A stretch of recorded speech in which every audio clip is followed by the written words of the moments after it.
Drivers, start your engines! This is MRN Motorsports Monday. One full hour of news, interviews, and opinion about the past weekend's racing action. Pace car's turning off. Be ready. Now here's your hosts, Woody Cain and Joey Meier. Green flag, green flag. 3 out of 4 for Kyle Busch has him knocking on the door of chase contention after his victory at New Hampshire. His teammate Denny Hamlin won there too, but it was in the Xfinity Series and not without controversy. We'll let you hear what Austin Dillon had to say after that one. And the trucks get dirty Wednesday night at Eldora, and you'll hear it live on Motor Racing Network. Hi again, everyone. Woody Cain alongside Joey Meier. Two-Spotter on Twitter, @Two-Spotter, back after special assignment out in Lake Tahoe, of all places. Somebody has to do it. Yeah, so welcome back to the program. Appreciate it. I don't know if I can be as funny as Brendan Gaughan. He was a hoot. Or the energy level that he brings to any location. Like, I'd like to watch him just sleep. Because I just think he's that's right on the verge of being creepy. Okay, right. Well, I know my dog does all these motions when he's sleeping. I think he Brendan, might. Yeah, I think Brendan would do that. But he was fun. His energy level. So I appreciate him filling in for me. Tried to call in from the flight over to Tahoe. We do a discount tire appearance every year. They do an amazing job doing an employee benefit appreciation in Lake Tahoe every year. This is our 6th year doing it. But we're back. Had a great race weekend. The weather up in Loudon, New Hampshire, again, not Chamber of Commerce perfect. From a race team standpoint, every single day was a little different. Cool, windy, rainy, sunny on Sunday, which throws the curve to the crew chiefs as they're trying to set the cars up and have practices on Friday and Saturday, setting their cup cars up for Sunday. The Xfinity cars, they get to practice on Friday, and the temperature is different than it is on Saturday, so it throws those guys a little curve. But overall, all 3 days were really good. I thought the fans had a great opportunity to see 3-4 good races with the mods were there, which is awesome. Those guys put on a great show in the Xfinity race with, again, somebody was mad that on makes Saturday, a good show, as you say. Exactly right. So we had somebody mad, and again, it was a good race. And then Sunday, I don't know if anybody was really mad, but it was a good race with a lot of different strategies going on with the way the cautions were flying and who was taking 2 and who was taking 4 and trying to get around lap traffic. So Sunday's race was interesting as well. We were very fortunate to have a really good car. This is our 2nd week in a row. Of course, I wasn't here last week. Had a really good car at Kentucky. Had some issues on pit road that didn't allow us to win that race, so we felt confident coming into Sunday's race. Qualified 10th, which we were disappointed, which is awesome when you can be disappointed for 10th. Yeah. And so Brad drove right up to the field. We stayed in the top 2 or 3 all afternoon, and then threw a caution there at the end of the race, allowed Kyle to get in front of us. We come off pit road with 2 tires, second, and we just couldn't get by Kyle. So it was a good race for those. I can't take credit for this, but I called it. When they said Kyle was coming back, when he was coming back, I said he'd make the chase. Clearly, you did. Clearly, his performance has been a standard above the rest, with 3 wins in the last 4 weeks. Pretty remarkable. Less than 60 points out of 30th, which, again, when you look at him not only beating the good guys that are already in the chase, but he's only having to race for points the guys that are 28th, 29th, and 30th. And all he has to do now is just simply finish nice finishes for the rest of this time. And that number is going down. Before it was like a 14, and now it's back in the 20s, I think. Yeah, when they gave him the 11 races or the 12 races left before the chase, he was going to have to fight in tooth and nail back to Richmond, and we weren't going to find out. I'm going to say now we're going to know within 2 or 3 weeks whether he's in the chase or not, and he's going to be in the chase. Right. I mean, you're at the point now where what would the outcry be if a guy with 3 or 4 or however many victories doesn't make it to the chase in this era where winning is supposed to be everything? Yeah, quick story. 1972, the Dolphins go undefeated. Everybody knows that. That's the only perfect season. One of the overlooked stories was that Bob Greasy, who was the starting quarterback, got injured. Yep. Earl Morrall comes in, runs the whole season. The playoffs come. They're not playing up to par. Greasy goes in. They finish the playoffs, win the Super Bowl 17-0. Greasy didn't play the whole season. He was hurt. Yeah. He's got a Super Bowl ring. Yeah. He's considered the undefeated quarterback, even though he didn't play the whole regular season. Well, Earl Morrall got a ring too. Exactly right. So the Kyle Busch syndrome, everybody wants to say, oh, we're going to have a champion that didn't run the whole season. It wasn't because he didn't want to, and that's clearly what NASCAR's rules were predicated on. That's the spirit of the rules. Exactly right. They didn't want somebody showing up and going, well, I'm going to run Daytona and Darlington and the Brickyard, and if I win one of those, I'm in the chase. Right. So that's why they wanted to keep somebody 30th in points or better, and with a win, boom, you're in the chase, and I think the rule's good. It has a good reason for it. Kyle's proving it's not going to be an every year thing. Yeah. We're not going to expect somebody to get injured to the devastation that Kyle had early in the season, miss those number of races, come back and win 3 races, and not be in the chase. So it's good for the series. Well, the precedent was set, though, when they let Denny Hamlin miss a race when he got the piece of metal in his eye and couldn't race. The question then becomes, well, how many is too many at that point? And like you say, the intent was for that team to run all the races. It's not like they were trying to get around the rule by picking and choosing, cherry-picking races that he came back earlier than anybody thought he might, for example. They weren't trying to pick and choose, but there's still a contingent of fans out there who believe you have to try and make all the races in order to be eligible. I think it was Dave Moody here at MRN tweeted out earlier that if a guy can do in however many races what the other guys can't do in 26, then he ought to be in. Exactly right. And that was the reason they added that 30th in points rule. It was my fear that NASCAR was going to alleviate that requirement for 30th in points based on the number of races, because quite honestly, if he misses more races, then that 30th in points becomes more of a struggle. Yeah. Okay, and we don't have that. He came back with, I think, 11 races left before the chase, and clearly with the performance of the entire Gibbs operation. I mean, all 4 of those cars are running in the top 10, qualifying on the pole and so forth. So the 30th in points was something, the caveat that NASCAR threw in to say, all right, if you're going to miss races that you don't have an intent of missing, we expect you to be top 30 in the point. Have a win, you're in the chase, no problem. Right, and he's got more wins now than anyone with the exception of Jimmy Johnson, who has 4. And who would have guessed that? I mean, even he said he thought victories would be harder than the consistency part. It's turned out to be the other way around, but who would have thought? Well, what you see a lot of times when a driver gets injured, a driver misses a race, or there's some extenuating circumstances, you get the driver's best. And what we're seeing right now, we saw last year, go back a couple of years, Matt Kenseth leaves Roush Racing. He goes over to Gibbs, has the best year of his life. Wins 7. Exactly right. Okay, because you got his best. Kevin Harvick leaves RCR, goes to Stuart Haas. You may have heard he won the championship. I did hear something about that. He was okay over there. You got his best. Now you see Kyle Busch coming off a devastating injury that everybody was whispering about, wow, it's the same injury as Tony Stewart. Is he ever going to come back normal? You're getting Kyle Busch's best. It doesn't help or it doesn't hurt too much that Gibbs' operation is really running well. So that's what you have Kyle Busch's best at a very competitive race team, which in the beginning of the year, they weren't that competitive. Everybody was talking about how weak their motors were, and they were down on aero, and they were very vocal about how bad the Toyotas were. So now you've got those guys resurrecting. Kyle Busch made comments online this weekend about how great the TRD motors were. He was happy. Not so much earlier, exactly. No, exactly right. So he came back in the right time where not only are you getting his best, but you're also getting Joe Gibbs Racing best. Absolutely. We're going to hear what Kyle Busch had to say from Victory Lane here in just a moment. But before we do that, do you think he's a changed guy, A, from the injury, B, from being a new father? Changed how? He seems a little, to me anyway, a little less volatile than before. Well, we haven't seen him in enough. I would like to agree with you. Yeah. Okay, I would like to agree with you. Anytime, and that's rare. Yep. Well, anytime a person becomes a parent, it does give you a different focus. It gives you a different avenue to appreciate life. Okay, it's not all about you. You now have a wife and you have a beautiful baby son. That life you look at life in the world through different eyes. Priorities get reshuffled. Exactly right. So you have a different level of appreciation for everything. But we haven't seen Kyle Busch put into. Let's get down to if he had to do top 10 at Richmond and he finished 11th. Let's see how he's going to react. Let's see how he reacts to adversity before we make the call. Okay. I got you. Yep. So there's a spark there. Yeah. There's a pilot light that's always lit with Kyle. A lot of these drivers, and I actually tweeted Tony Hirschman yesterday, and I won't quote the tweet because it's off the air. But essentially, is what makes these drivers really good is what makes them really goofy. Yeah. Okay? Because a double-edged sword. Exactly right. Because they're on that edge of all the time. I want my guy. Okay? Brad Keselowski yesterday did one of the shortest interviews ever. Yeah. He finished second. Yeah, right. Not a bad day. Right. We run 10th and led a lot of laps. He didn't say anything bad. He just didn't say much. Because he was really upset. Right. I want him really upset. I don't want him going, man, I finished second. Woohoo, we're going to go and celebrate. Yeah. I want him upset because that drives him. That drives the crews to get around him. So I want those guys. Is he different? He has to be different. He's a father. He now understands. We saw Kevin Harvick. Remember Kevin Harvick got in trouble for Harvicking.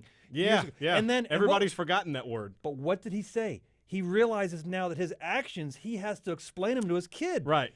Right. Okay, now it's not that he was afraid of what his wife thought. Yeah. His kid that So didn't now even, if Keelan runs up behind somebody and pushes him, he can say, but Dad, you did it. Exactly Yeah. right. He has to be able to explain these YouTube videos years and on. So, yeah, he's a changed man. But to say he's less volatile, we'll have to put him in different circumstances and see what the results are. All right, we're going to take a quick time out here on Motorsports Monday. Got a good show coming up for you. As we told you, the Mud Summer Classic is coming up at Eldora Speedway this Wednesday night. Motor Racing Network will have that one for you live. Christopher Bell will join us on the other side of the break. He's driving, ironically enough, a Kyle Busch Motorsports truck in that one and the truck that won a year ago. A little bit later on, we'll have Casey Mears on the program. He's just signed a new deal to stay with Germain Racing and the Geico team. We'll talk to him about that. And Indianapolis coming up with that new high drag package. But as we go to break, here's what Kyle Busch had to say in Victory Lane yesterday when he spoke with our Kyle Rickey.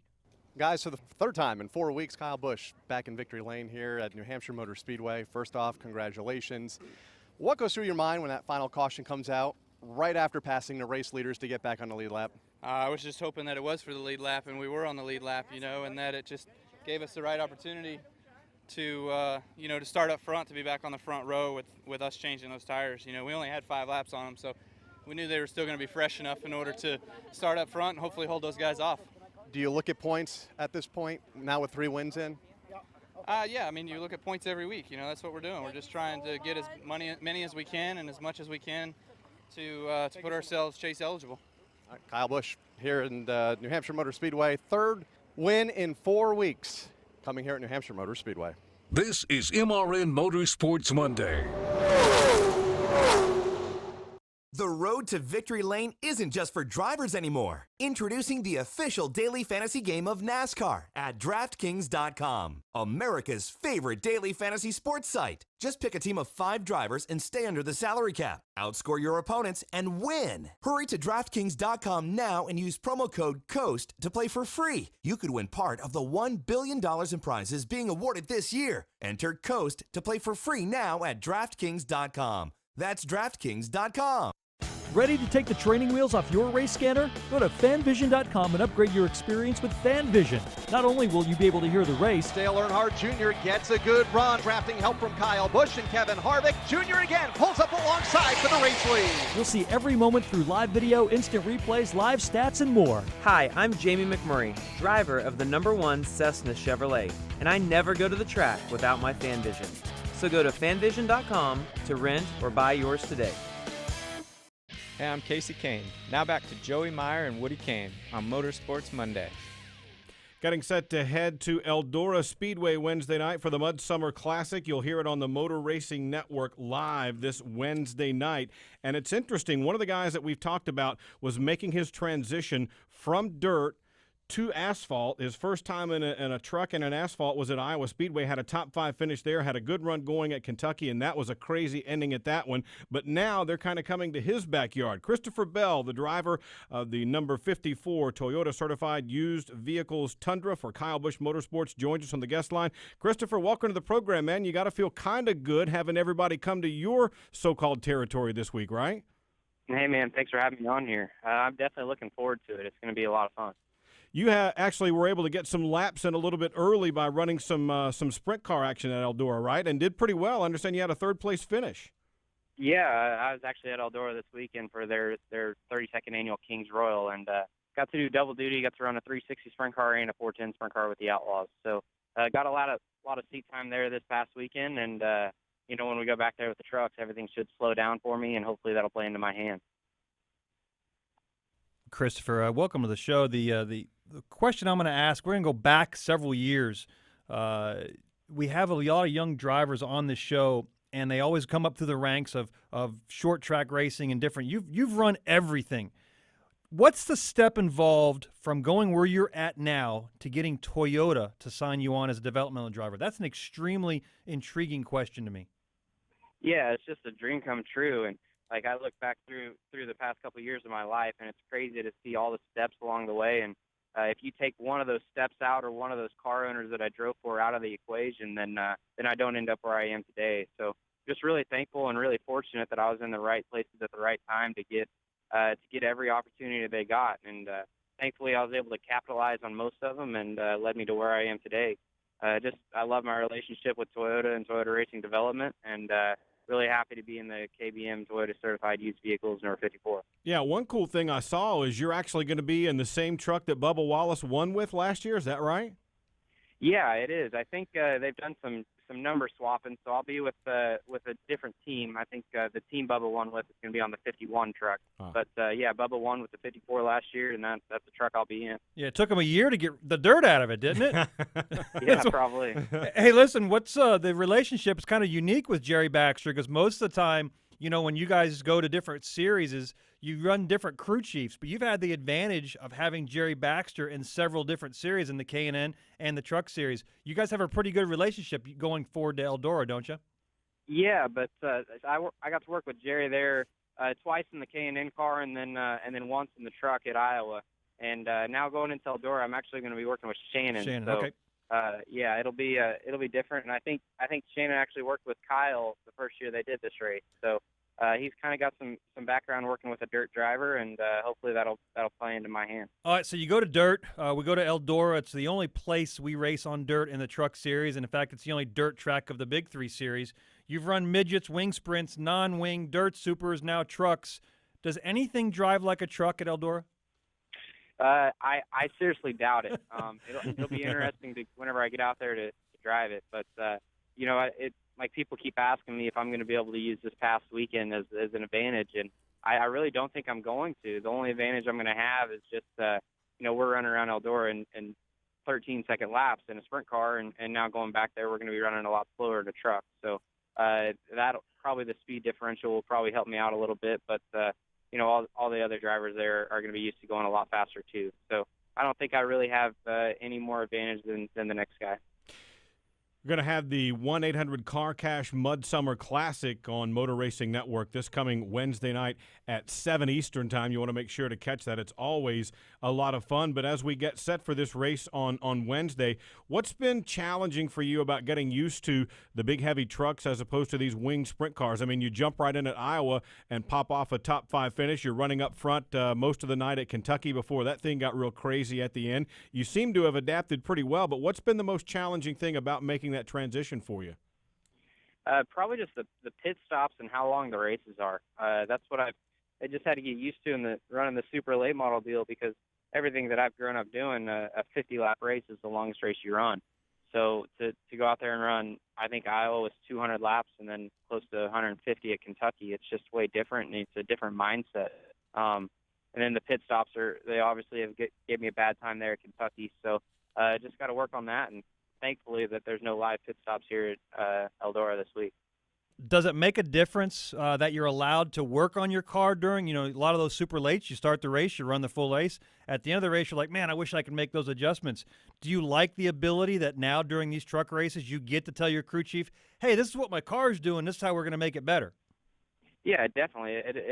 It's cool that you're racing to a point. Like it might be a 200-lap race, but you take the green, and you're like, okay, well, we'll just run to lap 60, and then we'll be able to work on the truck and make it a little bit better, and then go to the next point. So it definitely does break the race up a little bit, and you know, if you're not great right off the bat, you have a couple shots to try and get better. Chatting with Christopher Bell. He'll be in the number 54 Toyota Tundra for Kyle Busch Motorsports this Wednesday night, sponsored by Toyota Certified Used Vehicles. You also had a real good opportunity that I envy a lot of guys who've done it, to race in Australia. Tell us about that. That had to be pretty cool.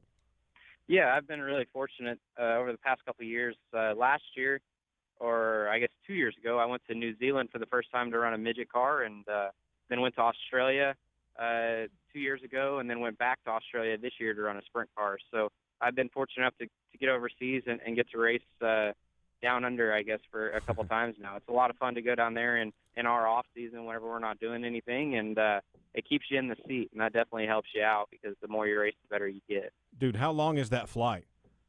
Going to New Zealand was like 12 hours, but then Australia is like 14. Ouch. Yeah, it shows when we sit here and look at your 2015 schedule. It's only showing 7 races so far. We know you've run way more than that, but looking forward, how many more actually Camping World or K&N races will we have, and where will they be at in 2015 and beyond? That's all. This will be my last truck race of the year, and then no more K&N races either. But do have some more super late model races that I'm going to be doing, and obviously I'll still be really busy on the dirt side of things. Getting ready for this race, one thing that I know you're going to be used to that maybe some of the other guys may not as much is the whole heat race thing to set the field. Do you have some kind of a strategy for that based on what you've done in the past, or is it just fast as you can and get up there and make it stick? Yeah, run as hard as you can. That's right up my alley here, these 10-lap heat races. So I'm looking forward to that. Are we going to see you on the bottom or top against the wall there at Eldora? Oh, we're going to Eldora, so you don't run the bottom at Eldora, so you can guarantee I'll be up top. Matt Crafton runs the bottom. It's so funny to see him on the inside lane. Have you been able to watch videos of those races? Yeah, I actually watched the last 2 of them, so it looks like a lot of fun, and I'm really looking forward to it. You stay about an inch or 2 lower than Kyle Larson, though, did last year.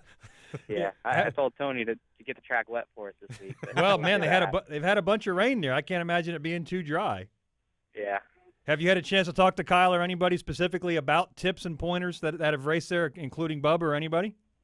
Yeah, I talked to Kyle. He actually came to the Kings Royal this weekend, so I got to sit down with him and talk to him a little bit, and just trying to get a feel for how the restarts are, because you can spin the tires on pavement. I can't imagine what restarts are going to be like on the dirt here with way less grip. But so just got a couple questions I ran by him that I think should benefit me. Now, at Eldora and many of the other tracks, do they prepare the surface differently for the trucks than they would for the sprint cars? Will you expect any difference in the surface?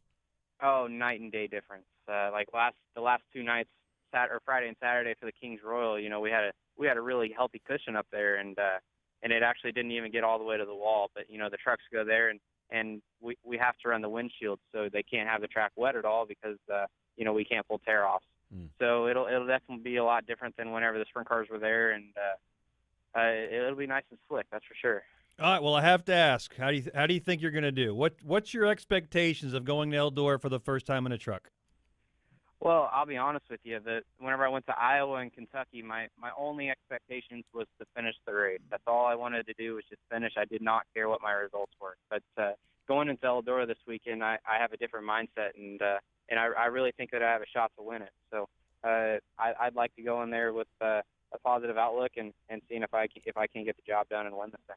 Absolutely. It's going to be fun. The 1-800-CAR-CASH Mud Summer Classic and the Camping World Truck Series from Eldora Speedway is live on Motor Racing Network Wednesday night at 7 p.m. Eastern Time. Check out our guest Christopher Bell and the number 54 Toyota Certified Used Vehicles Tundra for Kyle Busch Motorsports. Christopher, thanks for your time, man. Look forward to catching you Wednesday night, and have a good show. Yeah, thanks for having me on here. Good luck, man. There you go. I can't wait to see that. That's going to be fun because you got a wide range of experience from guys who came up in the dirt ranks and are now running trucks, and guys who came up strictly on asphalt but then tried to go back and get some dirt knowledge. That thing is just fun to watch. How about a NASCAR 2-time series champion in the Nationwide / Xfinity Series and a Sprint Cup champion who's never driven on a dirt road before? Yeah. Entering his truck now as a truck owner. That brings me to a question we've gotten on Twitter. Yeah. Lauren wants to know, has Brad done anything to prepare for his first ever dirt start Wednesday night at Eldora? No. One more time? No. No? No. Well, what's he been saying about it? He's watched some videos. The guys at the shop, we always give those guys credit, but Chad and the guys have built the truck a little differently than they would for a normal truck. They have it lined up to where Brad expects to hit the wall numerous times.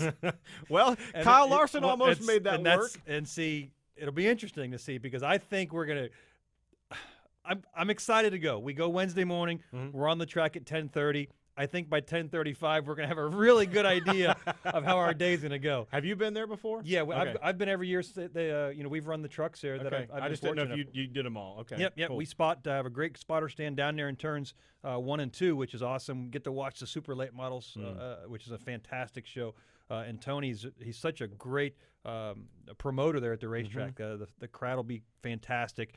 go there and buy dollar hamburgers and hot dogs. Everybody talks about that, how great they treat the fans. There's no other place that we go to throughout the year that reminds me of back home, even though I grew up on asphalt. It's just a nice short track facility that you just enjoy going to because of the atmosphere. Yeah, a lot of fun for sure. And you can catch it live Wednesday night at 7 Eastern on Motor Racing Network. Another quick time out here on Motorsports Monday. When we come back, Casey Mears will join us after a strong top 20 performance at New Hampshire Motor Speedway, and he'll tell us a little about that new high drag package that they're going to use at Indianapolis this coming weekend. Stick around. This is MRN Motorsports Monday. The Cascadia Evolution is the latest innovation from Freightliner Trucks, the official hauler of NASCAR. Powered exclusively by the Detroit Integrated Powertrain, the Cascadia Evolution achieves up to a 7% increase in fuel economy over the first-generation EPA 2010 compliant Cascadia model, keeping you on the road and in the race longer. For more information, visit FreightlinerTrucks.com. Freightliner Trucks, a division of Daimler Trucks North America. Freightliner Trucks. Run smart. Hi, this is Eli Gold, the host of NASCAR Live. We've been taking your calls every Tuesday night for over 30 years, but now you don't have to wait for Tuesday. Call Motor Racing Network's fan hotline at 844-4-ASK-MRN. I think Kyle Busch should be able to step right in and run for the championship if he gets a win. Just like any other sports figure, they're out for part of the season because of an injury. They come in, they win the championship, they win the trophy. Be a part of the voice of NASCAR. Call 844-4-ASK-MRN. Hi, I'm Miss Sprint Cup Kim Kuhn. Now back to Joey Meier and Woody Cain on Motorsports Monday. Back on the program as we get set to head to Eldora Wednesday night and Indianapolis Motor Speedway over the weekend. The Xfinity and Sprint Cup Series will both be there, and we'll ask Casey Mears a little bit about this in a moment, but you talked earlier about this high drag package that they're going to use at the Indianapolis Motor Speedway and at Michigan. And Casey Mears is joining us on the guest line now, fresh off a new contract signing with the Germain Racing Geico Chevrolet for 2016. Casey, welcome to the program and congratulations. Yeah, I appreciate it, man. It's exciting to extend with Germain Racing for another few years, and just pumped. I mean, the team's come a long way, and it's been fun being part of the growing process, and I'm excited about it. How important is that comfort level rather than trying to hopscotch from this team to that team to try and better yourself a little bit and a little bit and a little bit, and before you know it, you find out you've lost your way? Well, I think it allows you to really focus on, the details and, really just getting better and what do we have to do to excel? What do we have to do to make the car better? How do we improve as a program? I think that, there are times that when you get into contract years, sometimes people maybe don't do or say the same things that they would typically do when they communicate, just trying to, prove to people that, that they're not the issue. You know what I mean? So it's great to have that comfort level in the sense that, we're all on the same page. We all know what we're trying to achieve together. And, we don't get into that, 4 months to the end of the season and get into a little bit of finger pointing and that type of thing. But our team's been great like that anyway. We've never really had that issue. But for sure, it can definitely change your thought process a little bit. More than anything without you knowing it. You're trying to go and do the best job you can do, but at the same time, there's a little bit of a cloud hanging over you. So just real proud to be a part of Germain Racing, like I said, and appreciate the opportunities that they've given me the last few years, and it's fun to see where we've gotten to as a program, and I can't wait to continue to help grow it. A unique opportunity exists this year. We're going to run 3 different rules packages. Kentucky with the low drag and the Loudon with the normal package. And then next week, but let's talk about Loudon. We show up Friday. It's a little overcast, a little cool. Did the track show up, and were you guys prepared exactly the way you thought it was? And how did practice go on Friday? Well, we actually struggled this weekend, just trying to get, probably as you guys know, Loudon being a really flat track. Handling is key. There just isn't a whole lot of room for not having the car right, and we fought real hard to try to, get the car close. We went kind of a direction at that very last practice on Saturday, and thought there was some promise in it. But now looking back on it, I think it would have been better the way we started. So you always learn something. But we had a package that we knew was kind of decent there. It wasn't great, and we wanted to improve.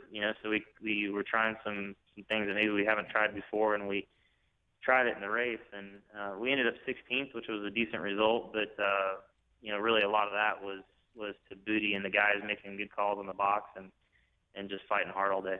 Is that one of those instances on Friday where you're in practice that you wish you had a teammate to bounce that off of, or is the alliance with RCR sufficient enough to provide that data?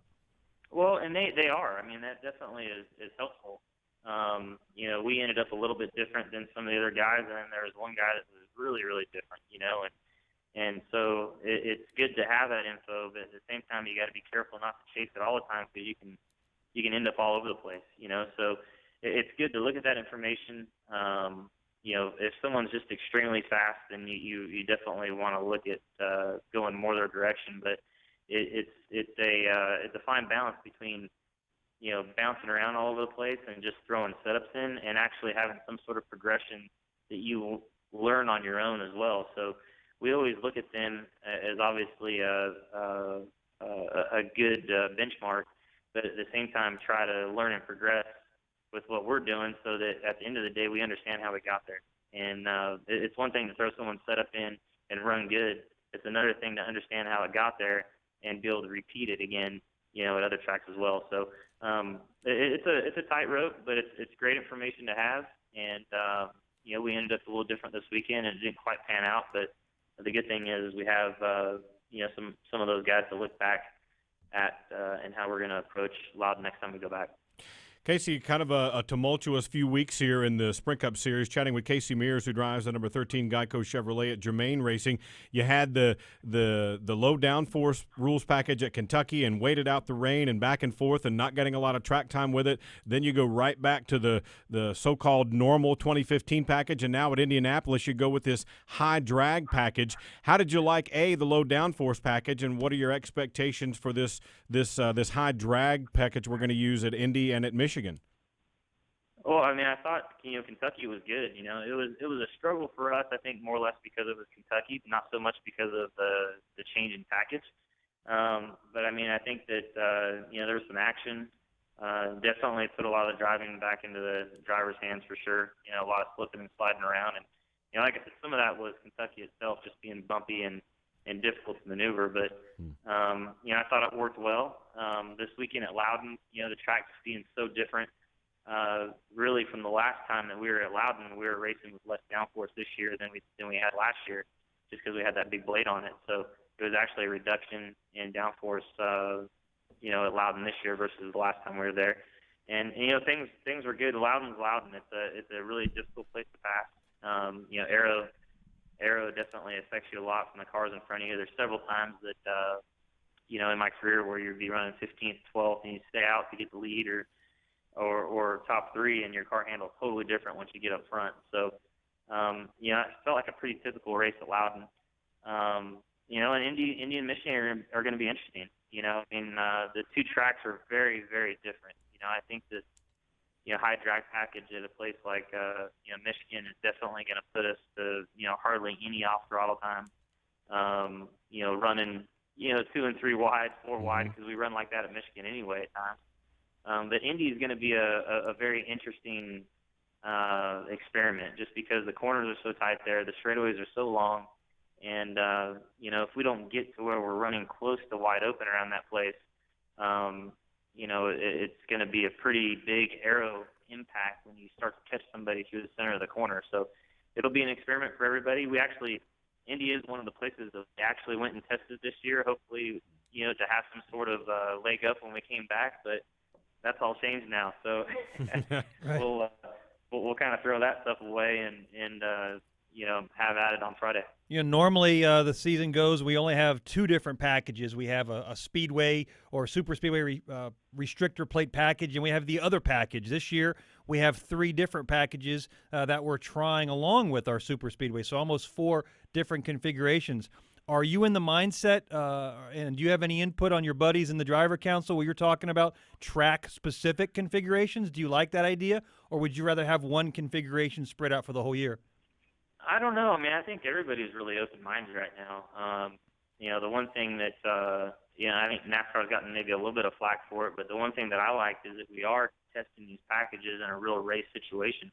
A lot of times we'll go and test things, and you get a direction one way or another, but guys don't run as close or as hard as they would run in a race. So, we'll really get some answers at the end of this. And at the end of the day, it's the same for everybody.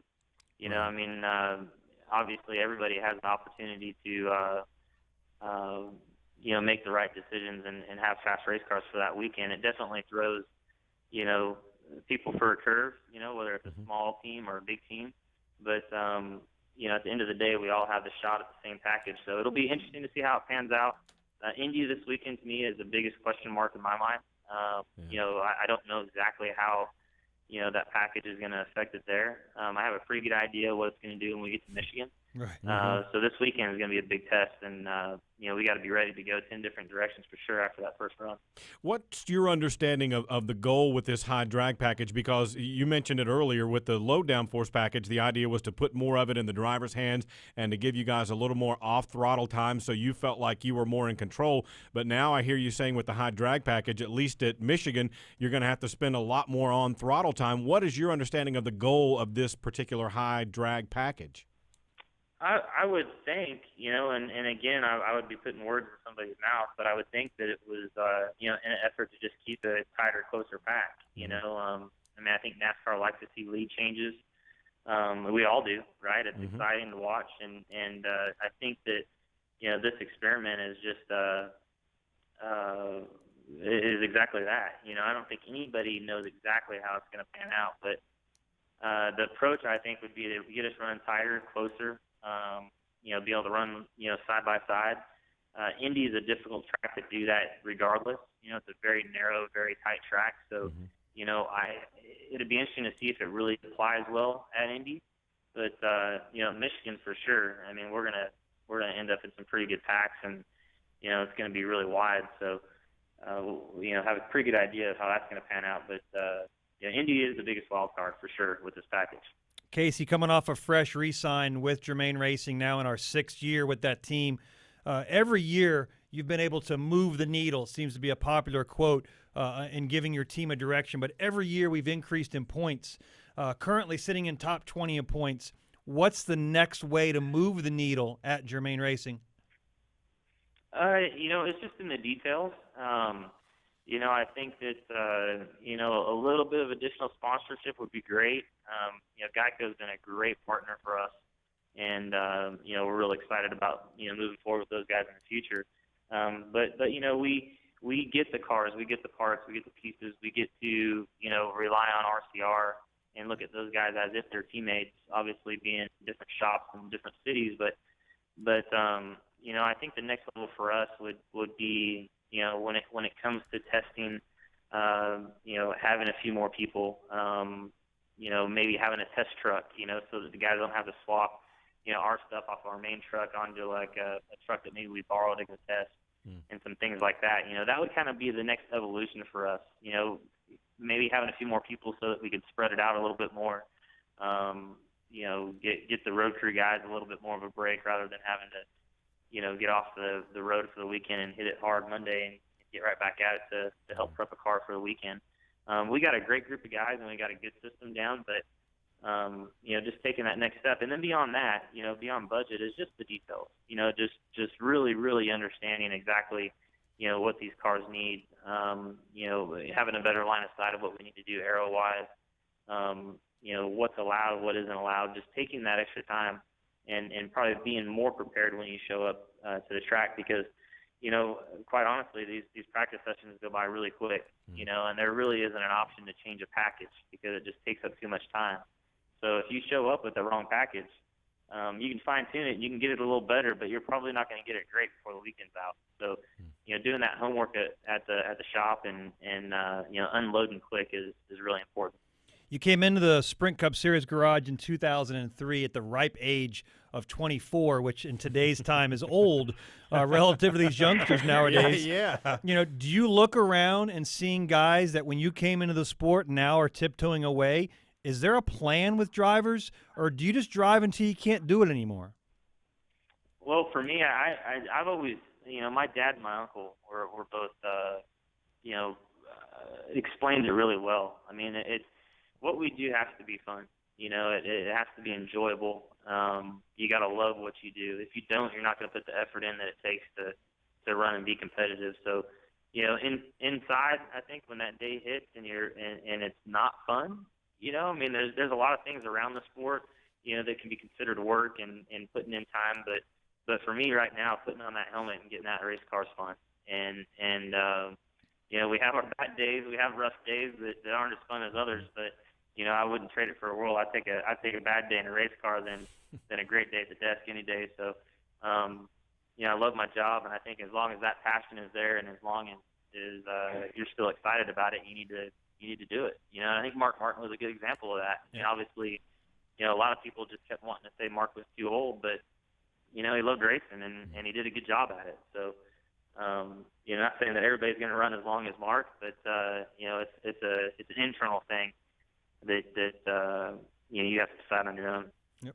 Absolutely. That's Casey Mears, the driver, the number 13 Geico Chevrolet for Germain Racing. New contract for him. He'll be at Indianapolis Motor Speedway this weekend with that new high drag package we're all looking forward to seeing. Casey, congratulations again on the new deal, and look forward to seeing you at Indy this weekend.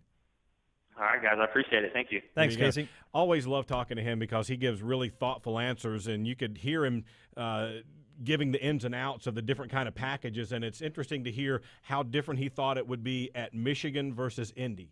It's the voice of 13 years, yeah. 430 Time flies, huh? races.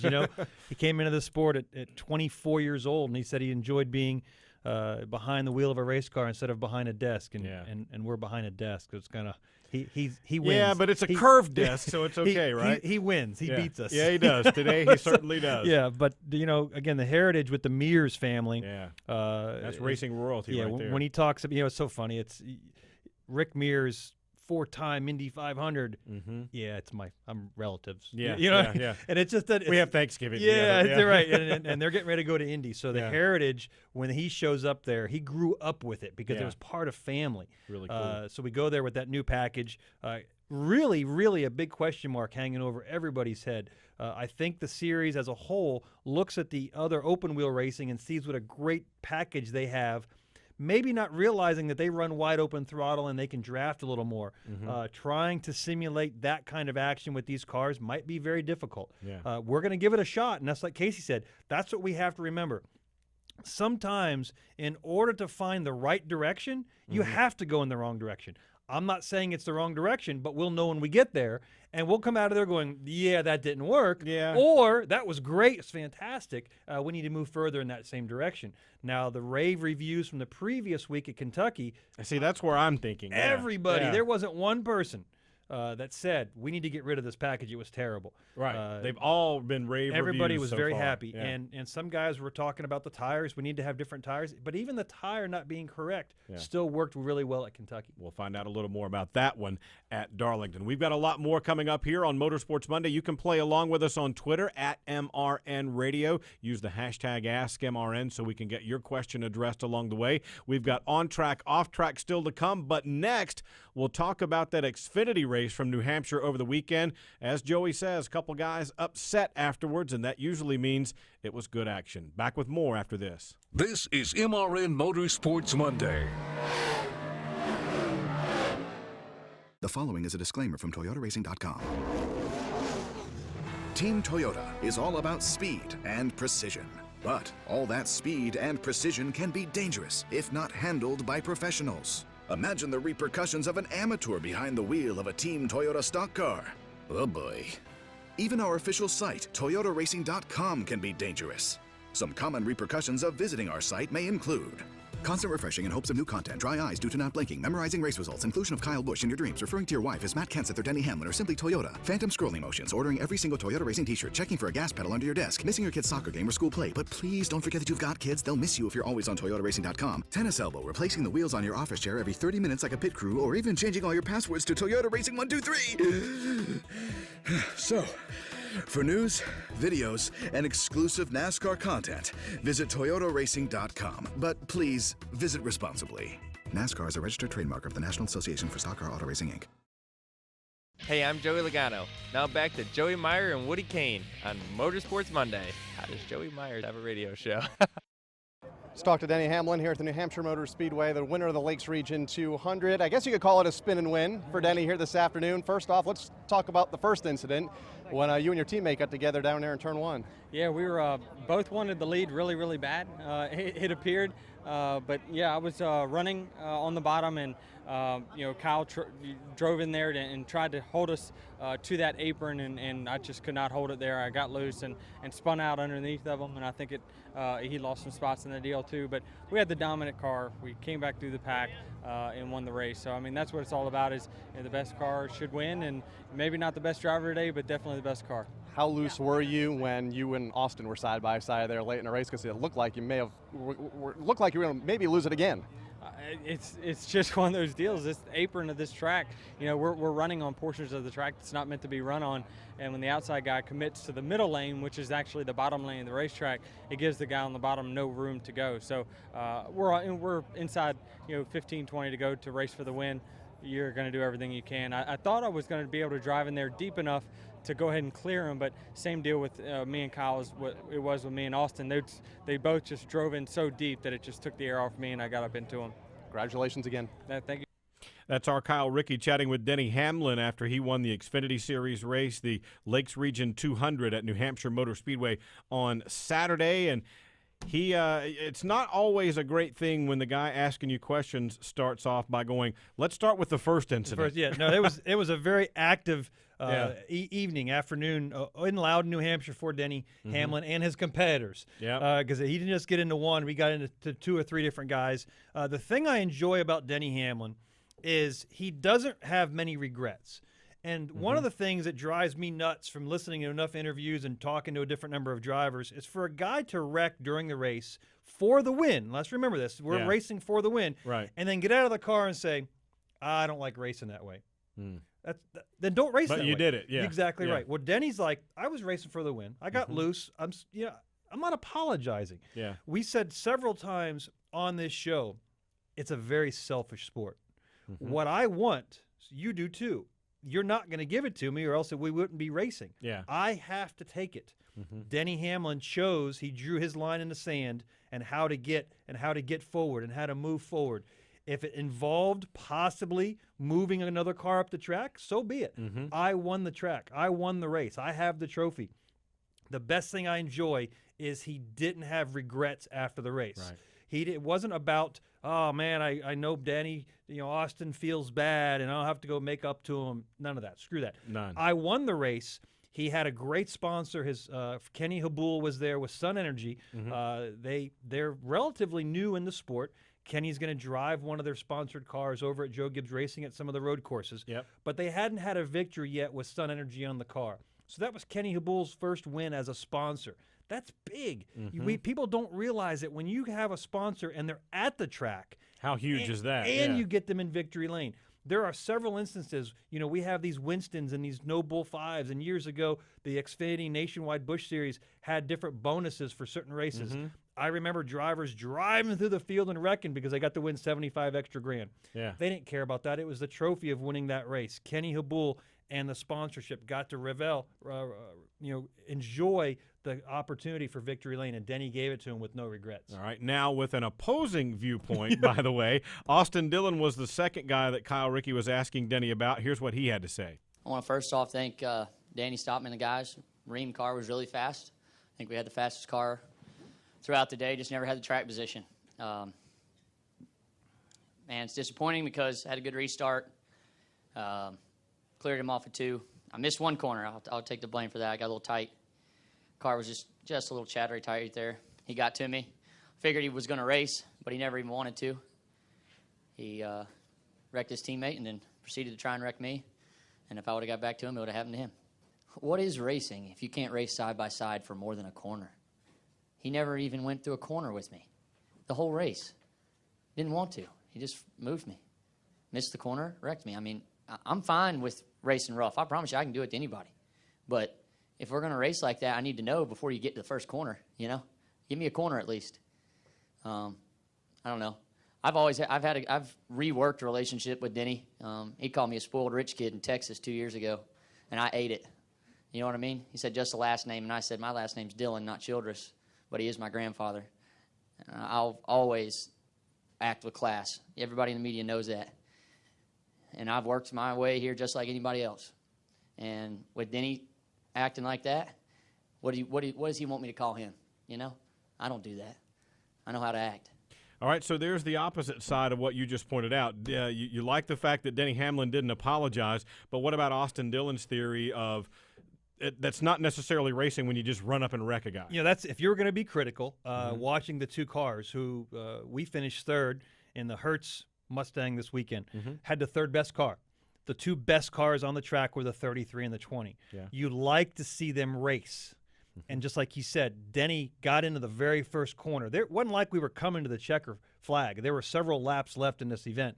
So Denny, that's what Austin's so mad about. If you're trying to be critical of Denny's opportunities, he took the very first one he had. Yeah. He didn't give Austin anything because he actually went into that corner a little upset, and he admitted it later that he thought Austin got the better of the restart. He thought he jumped the restart. Yeah. Drivers will always argue about who jumped a start because they feel as a leader they need to have a better restart than the guy in second. So he felt Austin got the advantage illegally, quote unquote, and so he was going to take it back right away. The only critical thing is he didn't give Austin a chance. They wanted to race. We want to see side-by-side racing. Right. The minute he caught Austin down into turn 3, he did get loose. He didn't drive in. He didn't just drive into that corner to touch Austin Dillon. He got in, went to turn down. The car got loose. He chased it. This is how hard I've got to go to get exactly near him. right. Yeah. So if you're going to be critical of Denny of anything, and that's exactly what Austin's doing, he's like, man, just let's go race. Give me more than a corner. You just caught me and knocked me out of the way. But again, Austin finished second. Again, you want him to be upset. You want, as a team, as RCR, as that entire organization, you want Austin to be upset, who's not running that series full time. Of course, he's in a Cup car full time, so he's over there, moonlighting, if you will. Well, both of them are. Exactly right. So you want him to be that upset because moving forward, that's what you drive off of. You drive off the disappointment and that taste. It's like drinking bad milk. You always remember what it tastes like at the Boy, very. do you? Yeah. Exactly. So you always remember that, and that's how you go forward. And those guys will race each other throughout the year. I'm not sure when Denny's back in that 20 car, but I believe he's back in it once or twice at least, and those guys will be back together. And if it happens to Denny, that's when we see. Well, whenever that happens, they are destined to start beside each other in that race. Absolutely. Yeah. And that's when we'll see if Denny is wishy-washy on how he feels, because quite honestly, it's one of the things I've always been proud of with Brad is he wants to race the same way he gets raced. And if he bumps you, he wants to be bumped back. Yep. But it's the old, I hit you with my fist, now you hit me with a gun. That mentality. Yeah. We're going to see with Dillon, if he hits him equally as Denny did, how Denny responds to it in the future. All right, another timeout. Our final one here on Motorsports Monday. On track, off track is next. This is MRN Motorsports Monday. This is Steve Post. And I'm Kendra Jacobs. Join us every Saturday morning at 9:30 Eastern Time for MRN's Wing Nation on MAV TV. We'll talk with the biggest names in wing sprint car racing, from the world of outlaws to your local wing sprint car track. We cover it all. Plus, we'll preview each weekend's biggest wing sprint car races from around the country. MRN's Wing Nation, 9:30 Eastern Time, Saturday mornings on MAV TV. If you don't get MAV TV, go to getmavtv.com to find your local TV provider and let them know you want MAV TV. When the smoke settles, the entertainment never stops. It's a crazy place. It's easy to get lost out there. On race weekends, your favorite NASCAR personality is an everyday superhero. Wonder Woman at the front of the field, Danica Patrick. But when they leave the racetrack, they're just like everyone else. Pipe and whistle out and in. Wait, nope, failed. Sorry. I'm Susie Armstrong. Join me on a daily journey as we discuss the hot topics and engaging personalities of NASCAR Nation. Ned Jarrett's World of Racing, weekdays on the Motor Racing Network. Hey, I'm Ryan Newman. Now back to Joey Meier and Woody Cain on Motorsports Monday. Back on the program, On Track, Off Track, our weekly look at the things we believe are going right and wrong in the world of NASCAR. Let's start with you on track, mister. First of all, the video system that everybody's watching Now, us on don't jinx us. has gone past longer than anybody. We want to give kudos to our guy back in the back, Rob. He's doing a great job. You might be able to watch video tomorrow of us. That'd be awesome. All right, yeah. But realistically, we have a new channel, new company coming in that took over the race, NBC. Mm-hmm. Everybody figured, well, it's just another channel. All I got to do is go from channel 3 to channel 4, and I'm going to watch the exact same race. We had Mike Massaro on before they actually took over at Daytona. But in the booth, we've got Rick Allen, Steve Letarte, and Jeff Burton are just giving a fresh perspective. Yes. They have been getting rave reviews because the on-track activity for Daytona, let's face it, was Daytona.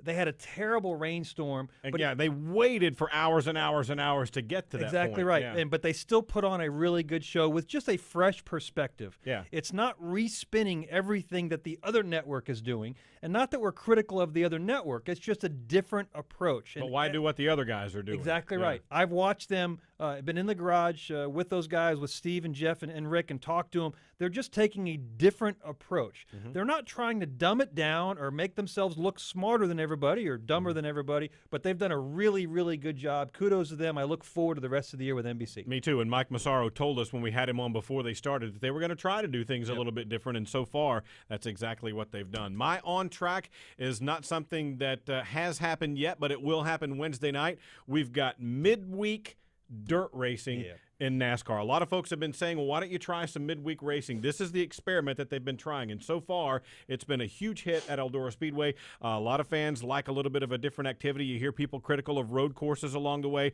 but I like having something different. I like having super speedways and short tracks and road courses, and now with this, a dirt track along the way.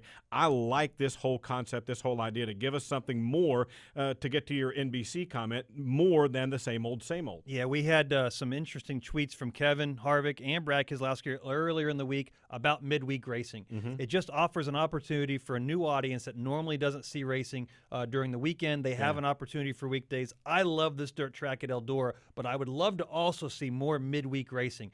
It's the only way we're going to have new venues because we run out of time. There's 52 weeks in a year. We already raced 40 weeks of those. The only way we can add or move around is midweek racing, and it's fantastic. All right, off track, what do you got? We have to get rid of, and be more specific, get rid of these water bottle cautions that we see on the racetrack. With today's technology, we just saw this Mars Planet 9-year venture to Pluto. We have pictures of the surface of Pluto. Surely to God we have technology that can pick up a water bottle. Maybe we should get NASA involved. And be able to determine that's a water bottle. We don't need nothing these to worry empty about. water bottles that are moving around the track are not going to hurt cars. We run over and we hit larger pieces of rubber that have built up throughout the event. These water bottle cautions are simply ridiculous. I understand NASCAR's concern. They don't know what it is, but we should have the technology and to find out. To find out what it is. We have officials around the track. Let's just be more specific. And then when we actually do have something on the track, like the oil and grease that we ran around in 12 laps, let's get that more active and call the caution when we need to. The water bottle cautions are just mind-numbing. Yeah, we are doing a little bit better job of showing actually what the debris is, but I think there should be a way to kind of differentiate. And I think NASCAR's concern is safety. From the competitor standpoint, don't upset the apple cart if you don't have to along the way. Off track for me, call me a skeptic, but I'm concerned about this high drag package. I think we had started to go down a good road with the low downforce package that we saw at Kentucky. We'll see another chance at it at Darlington with the softer tire.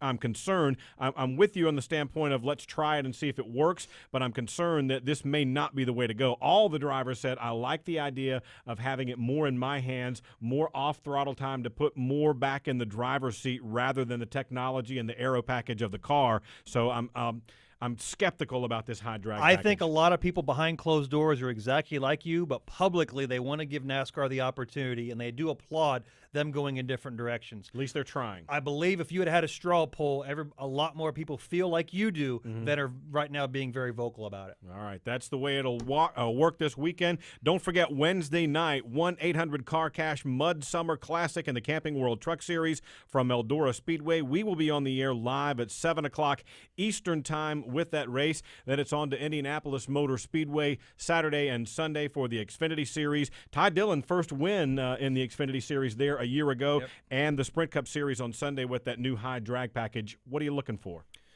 Very, very unusual because the nationwide cars are going to run the same package. They're going to run a high drag package. I haven't heard much about it. Me neither. Okay, but they're going to. Guys are building cars with a high drag package. It's going to be in the works for Indy. 2 different events. It'd be very interesting. Everybody's eyes are going to be really wide open Friday when we get on the track for the first time with totally unexpected results because we tested there with the other package, and this is all new.